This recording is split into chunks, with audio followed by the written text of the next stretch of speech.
আমি কিছুই জানি না। আমার বাড়ি ওর বাড়ি অনেকটা দূরে।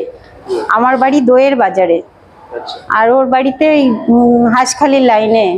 আমি কিছুই জানি না, আমি খবর পেয়ে আসলাম। আমি শুনেছি ও মাঠে ছাগল নিয়ে গিয়েছিল, মাঠে ওকে কোপ দিয়েছে, এটুকুই শুনেছি। তাই শুনে হসপিটালে নিয়ে এসছে, আমি হসপিটালে চলে এসেছি। তাছাড়া আমি কিছুই জানি না। সেটাও আমি ওই আমার নন্দাই। হ্যাঁ। নাম কি তার? বেমল বিশ্বাস। বেমল বিশ্বাস। বিমল বিশ্বাস। বাড়ি কোথায়? এই নাজনেপাড়া জল ট্যাঙ্কির কাছে। কারণ না, আমি ওইসব কিছুই জানি না।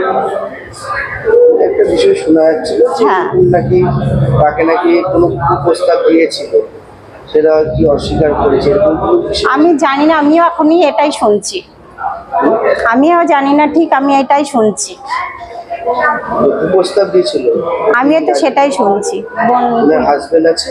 না। কোথায় আছে? ওনার হাজবেন্ড মারা গিয়েছে। কত বছর? আজ 10-12 বছর হয়ে গেছে।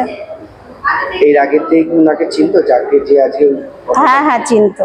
কিভাবে পরিচয় জানা? ও আমার বোন হয়, আর ওটা আমার নন্দাই হয়।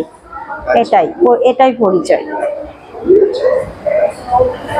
হঠাৎ কি হল, মানে কি শুনেছেন? যেটুকু শুনেছেন সেইটুকু? আমি এইটুকুই শুনেছি যে ও ছাগল নিয়ে গেছিল মাঠে, উনি গিয়ে কোপ মেরেছে, মেরে পালিয়েছে, হসপিটালে নিয়ে এসছে ওর জায়েরা। ওই আমি শুনে এটাই এসছি।